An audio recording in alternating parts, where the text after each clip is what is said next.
बिस्मिल्लाहिर्रहमानिर्रहीम। नाज़रीन, मैं हूँ जावेद बलोच और उम्मीद है आप लोग खैरियत से होंगे। आज बड़ी खबर इलेक्शन के हवाले से है और इलेक्शन की तारीख का ऐलान कर दिया गया है फाइनली। और ये इलेक्शन की तारीख का ऐलान जो है सुप्रीम कोर्ट ऑफ पाकिस्तान में ज़ेर समाअत केस के दौरान किया गया है। सुप्रीम कोर्ट के चीफ जस्टिस कादी फ़ाइज़ा की सरबराही में 3 रुकनी बेंच जो है वो 90 रोज़ के अंदर इलेक्शन के हवाले से केस की समाअत कर रहा था। और इलेक्शन कमीशन को भी पाबंद किया गया और सदर पाकिस्तान को भी पाबंद किया गया। सुप्रीम कोर्ट ने दोनों फ्री कैन को पाबंद किया कि इलेक्शन की तारीख दें और बाहमी मशावरत के साथ तारीख का ऐलान किया जाए। और फिर उसके बाद सुप्रीम कोर्ट ने अपना हुक्मनामा भी जारी कर दिया है। इस हवाले से आज हम तफसीली बात करने जा रहे हैं कि इलेक्शन के हवाले से जो अपडेट्स हैं और जो केस ज़ेर समाअत रहा उसके मुतल्लिक़ भी आपको आगाह करेंगे। केस था 90 रोज़ के अंदर इंतखाबात का। आपके इल्म में होगा कि साबिक़ चीफ जस्टिस उमर बंदयाल के दौर में ये केस टेकअप हुआ था। और उमर बंदयाल साहब ने पंजाब के इलेक्शन के लिए आर्डर किए, केपी के इलेक्शन के लिए आर्डर किए, लेकिन वो इलेक्शन हो ना पाए। मीनवाइल कौमी असम्बली तहलील हो गई और फिर उमर बंदयाल साहब भी चले गए। कादी फ़ाइज़ा साहब ने जब अपने ओहदे का चार्ज संभाला तो हमने ये देखा कि केसेस को बड़ी जल्दी में और मेरिट पर जो है वो देखा जा रहा है और चीज़ों को इस तरह फैसले किए जा रहे हैं कि किसी को एतराज़ भी ना हो और तमाम फ़रीक़ैन को मुत्तफ़िक करके इस केस का भी फ़ैसला किया गया है। 2 समाअतें लगातार इस केस की हुई। गुज़श्ता रोज़ समाअत हुई तो सुप्रीम कोर्ट ने ऑर्डर किया इलेक्शन कमीशन को कि वो इलेक्शन कब करवाना चाह रहे हैं। पहले इलेक्शन कमीशन ने 11 फरवरी की तारीख दी, 11 फरवरी 2024 की। लेकिन सुप्रीम कोर्ट ने ऑर्डर किया कि इलेक्शन कमीशन और सदर पाकिस्तान डॉक्टर आरिफ अलवी बाहमी मुशावरत के साथ तारीख का ऐलान करें। तो मामला सुप्रीम कोर्ट ने इलेक्शन कमीशन और प्रेसिडेंट हाउस की तरफ रेफर किया कि मुशावरत कर लें। अटॉर्नी जनरल को पाबंद किया गया कि दोनों फ़रीक़ैन के दरमियान बाहमी मुशावरत करवाई जाए और फिर सुप्रीम कोर्ट को बताया जाए। रात पहले शाम को पहले इलेक्शन कमीशन का इजलास हुआ था, फिर इलेक्शन कमीशन के हुकाम की मुलाकात हुई प्रेसिडेंट डॉक्टर आरिफ अलवी से और फिर उसके बाद रात गए तक ये मामला जो है वो ज़ेर बहस रहा। 3 तारीखें जो हैं वो सदर पाकिस्तान की तरफ से दी गई थी, बल्कि इलेक्शन कमीशन की तरफ से दी गई थी। एक तारीख थी 8 फरवरी, 11 फरवरी और 4 फरवरी की तारीख थी। लेकिन प्रेसिडेंट हाउस की तरफ से रात गए इलेक्शन कमीशन को जवाबी ख़त लिखा गया जिसमें एक अलमिया जारी किया गया जिसमें ये कहा गया कि 8 फरवरी मौजून तारीख है, जुमरात का दिन बनता है, इसलिए इलेक्शन जो है वो जुमरात 8 फरवरी को करवाए जाएँ। जब chief election commissioner Sikandar Sultan Raja से पूछा गया तो उन्होंने कहा कि हमने तजवीज़ किया था कि 11 फरवरी बेहतर तारीख है, लेकिन प्रेसिडेंट ने हमसे इत्तफ़ाक नहीं किया और 8 फरवरी उन्होंने जो है वो तारीख दे दी है, लेकिन ठीक है। फिर मामला ये गया सुप्रीम कोर्ट के अंदर। आज सुप्रीम कोर्ट में जब समाअत शुरू हुई तो कादी फ़ाइज़ा साहब ने ये पूछा कि प्रेसिडेंट का जो ख़त है, जो ऑर्डर्स हैं वो कहाँ पे हैं?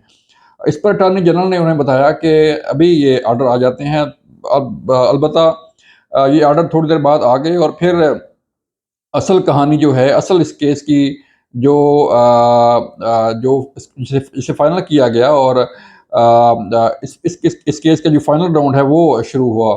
इलेक्शन कमीशन को भी जब तलब किया गया तो इलेक्शन कमीशन की तरफ से सुप्रीम कोर्ट को बताया गया कि इलेक्शन 8 फरवरी को होने जा रहे हैं और हम तैयार हैं 8 फरवरी 2024 को मुल्क के अंदर आम इंतखाबात करवाने के लिए। इस पर सुप्रीम कोर्ट ने अटॉर्नी जनरल से तलब किया कि प्रेसिडेंट का ऑर्डर कहाँ पे है। ऑर्डर पेश किया गया और फिर सुप्रीम कोर्ट ने अपना हुक्मनामा जारी किया जिस पर दोनों फ़रीक़ैन को मुत्तफ़िक करते हुए उनसे पूछा गया। कादी फ़ाइज़ा साहब ने पूछा उनसे कि इलेक्शन कमीशन खुश है, प्रेसिडेंट हाउस जो है वो मुतमईन है, तो हमें कोई इतराज़ नहीं, 8 फरवरी को आम इंतखाबात मुल्क में अंदर करवा ली जाएँ। इस पर इलेक्शन कमीशन की तरफ से बाकायदा नोटिफ़िकेशन भी जमा करवाया गया सुप्रीम कोर्ट के अंदर कि मुल्क में 8 फरवरी को आम इंतखाबात करवाए जा सकते हैं। अब इस जो हुक्मनामा है उसके मुतालिक हम आपको बताएं कि इसमें ये लिखा गया है, सुप्रीम कोर्ट ने कहा है कि प्रेसिडेंट और इलेक्शन कमीशन की ऐलान करदा तारीख पर बिला ताअत्तुल इंतखाबात हों। आम इंतखाबात की तारीख का नोटिफिकेशन भी जारी हो चुका है और इंतखाबात कराने पर किसी फरीक को एतराज़ भी नहीं है, ये आर्डर में लिखा गया है। फिर अदालती उलमा का ये कहना था कि तमाम ज़रूरियात पूरी होने के बाद इलेक्शन कमीशन शेड्यूल का ऐलान करे। मामला तमाम फ़रीक़ैन की रजामंदी से हल हो चुका है। अवाम को मुंतखब नुमाइंदों से दूर नहीं रखा जा सकता। उम्मीद करते हैं हर इदारा पुख्तगी और समझ के साथ चलेगा। फिर इस सुप्रीम कोर्ट के इस आर्डर में और रिमार्क्स में भी ये बात सामने आई। सुप्रीम कोर्ट ने यह कहा कि कहना था कि गैर आइनी तौर पर असम्बली तहलील करना गद्दारी के ज़ुमरे में आता है।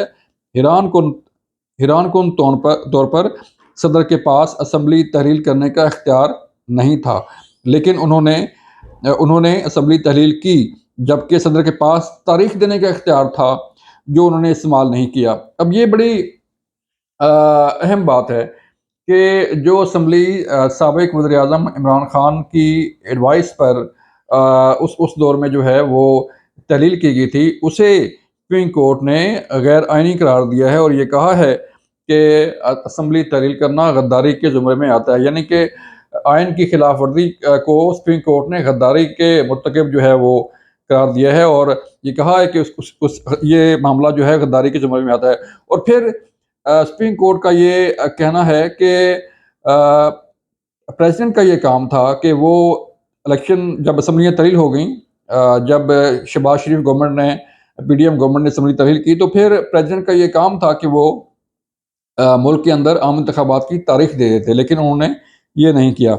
अब एक और बड़ी अहम बात इस आर्डर में लिखवाई गई है, वो ये कि सुप्रीम कोर्ट ने पाबंद किया है तमाम मीडिया को, तमाम टीवी चैनल को कि इलेक्शन से मुतल्लिक तारीख अनाउंस कर दी गई है, नोटिफिकेशन जो है वो जारी कर दिया गया है, लेकिन मीडिया को किसी भी शख्स को मीडिया के नुमाइंदे को, मीडिया हाउसेस को ये हक नहीं पहुँचता कि वो इलेक्शन से मुतल्लिक किसी किस्म का शुक्को शुबहात जो है वो पैदा करे, इबहम पैदा करे और सवाल उठाए कि इलेक्शन होंगे या नहीं होंगे। तो ये मामला भी आज सुप्रीम कोर्ट के अंदर ज़ेर बहस आया और आर्डर लिखवाया गया कि अगर इस तरह के इबहम किसी मीडिया हाउस ने पैदा करने की कोशिश की, तो इलेक्शन कमीशन पैमरा को शिकायत करे और उनके खिलाफ भी एक्शन हो सकता है।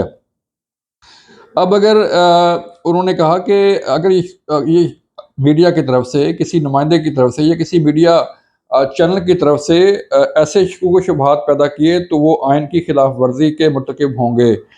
लिहाजा किसी चैनल ने पट्टी चलाई कि इंतखाबात होंगे या नहीं होंगे, तो एक्शन होगा।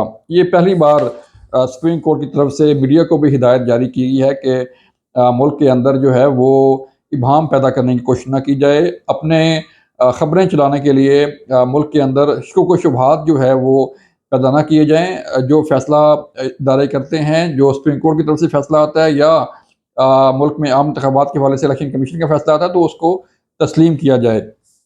तो ये थी आज की समाअत का अहवाल। आज के जो आर्डर हुए, इस समाअत के बाद, आर्डर के बाद जो है इलेक्शन कमीशन ने भी बाकायदा तौर पर जो है वो इलेक्शन का ऐलान कर दिया है, इलेक्शन का नोटिफिकेशन भी जारी कर दिया गया है और अब इसके बाद इलेक्शन कमीशन शेड्यूल जारी करेगा कि कब नॉमिनेशन पेपर जो है वो जमा होने हैं, कब उन पर एतराज़ात होने हैं, पोलिंग डे से मुतल्लिक़ से पहले जो है वो क्या-क्या चीज़ें ज़रूरी हैं, उसके मुतल्लिक़ एक पूरा शेड्यूल जो है वो आइंदा चंद दिनों में इलेक्शन कमीशन की तरफ से जारी कर दिया जाएगा। ये था अहवाल मुल्क में आम इंतखाबात का। अपना ख्याल रखिए। अल्लाह हाफ़िज़।